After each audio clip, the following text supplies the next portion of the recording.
It finally happened. Lando Norris and Oscar Piastri spark a McLaren nightmare after colliding in the closing stages of the Canadian Grand Prix as Red Bull unsuccessfully protested George Russell's victory in Montreal.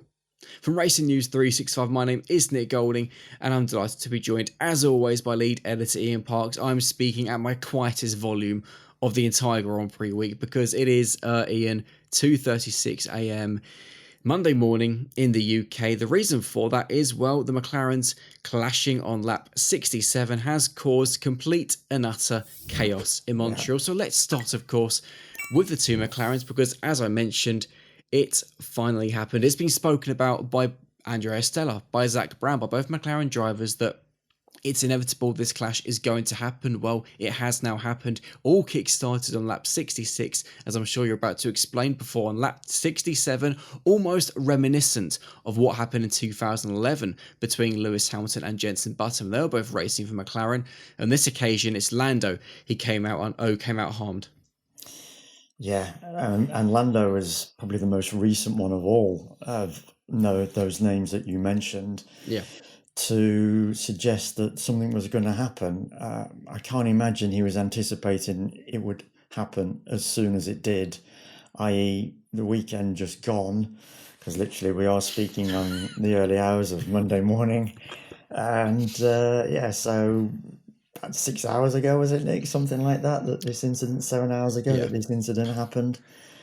It was in fairness, it was a great move because he was catching Oscar as the race was unfolding towards the very end. It was a cracking finish in many respects because there's a lot going on in the front five, and at one stage the front five was separated by less than 6 seconds, and that front five at that particular point was George ahead of Max, ahead of Kimi Antonelli, ahead of Oscar, and then Lando.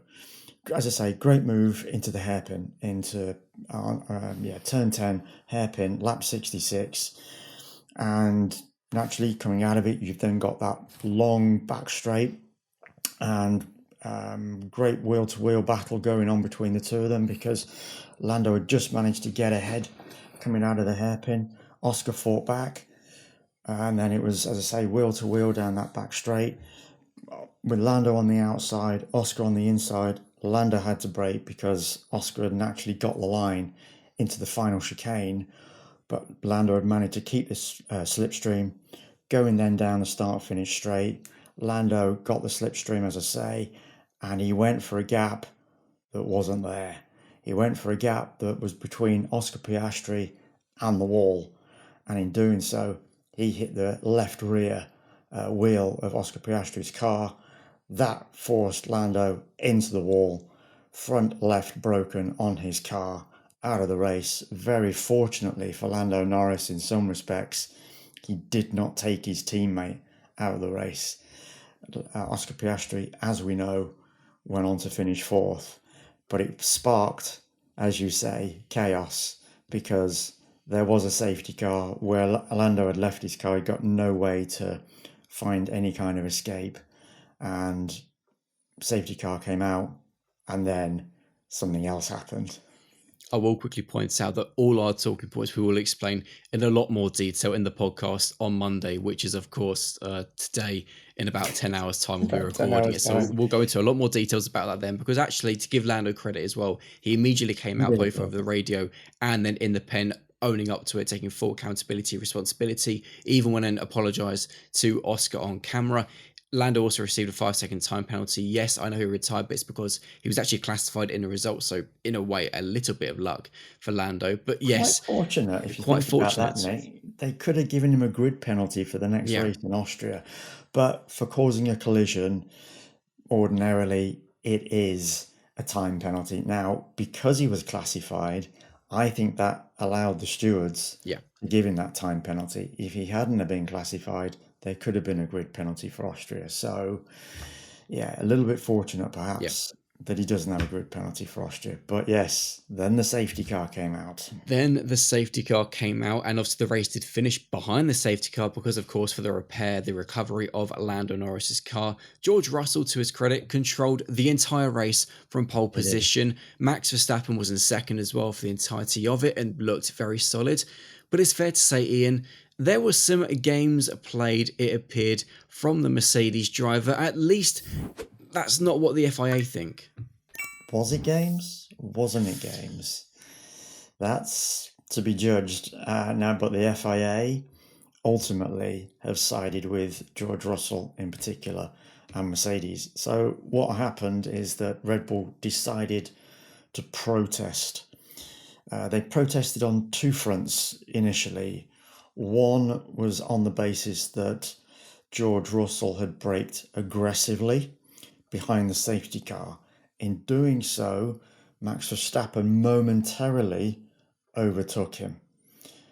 Was George trying to goad Max into a potential penalty for overtaking behind the safety car? Because if the stewards had opted to investigate that, potentially there was a punishment. Max Verstappen would have led to points and extra points on his license. And of course, it's been one of the biggest talking points coming into the Canadian Grand Prix. Max on 11 points out of a possible 12 before a race ban occurs. So it was suggested by numerous pundits, and if you were listening to any of the commentary post-race, did George try to goad Max into making this manoeuvre? Ultimately, there was a bit of back and forth over the radio as well between Max and Gianpiero Lambiase, and Gianpiero Lambiase suggested this was deliberate in many respects. And then, of course, so that was one protest, that George had braked aggressively. Second protest, that George had exceeded the 10 car length rule behind the safety car, that you're not allowed to exceed that. So Red Bull protested on two fronts. Ultimately, to cut a long story short, because it is late, it was a lengthy hearing. Submissions from both parties, submissions from the FIA as well, and those of the FIA sporting director, Tim Mallion, have proven to be very pertinent. Ultimately, the Red Bull protest against George braking aggressively was rejected. And within its submissions as well, the FIA, the 10 car length one was also effectively dismissed. But the main point of protest was against George for this aggressive braking. As I say, thrown out, result stands. George Russell is now a 4-time Formula One Grand Prix victor, because that was his 4th Grand Prix victory. So, and Oscar Piastri has a 22-point lead in the driver's title, crucially as well. So with the result being final, I'll very quickly run through the top 10. George Russell was victorious ahead of Max Verstappen. Kimi Antonelli in his first F1 podium in third. We'll touch on him in a second. Oscar Piastri in fourth, Charles Leclerc fifth, Lewis Hamilton, a wounded Lewis Hamilton, in sixth, Fernando Alonso seventh, Nico Hulkenberg again in the points in eighth, Esteban Ocon P9, and Carlos Sainz in 10th. And yes, Ian, Kimi Antonelli, I feel for Kimi a little bit, because this whole McLaren clash, the whole Max and George thing is kind of overshadowed a Kimi list, but he's kind of been a bit forgotten because he is officially the third youngest driver to claim an F1 podium and the first Italian to claim an F1 podium since Jarno Trulli back in the 2009 Japanese Grand Prix. Kimi's back.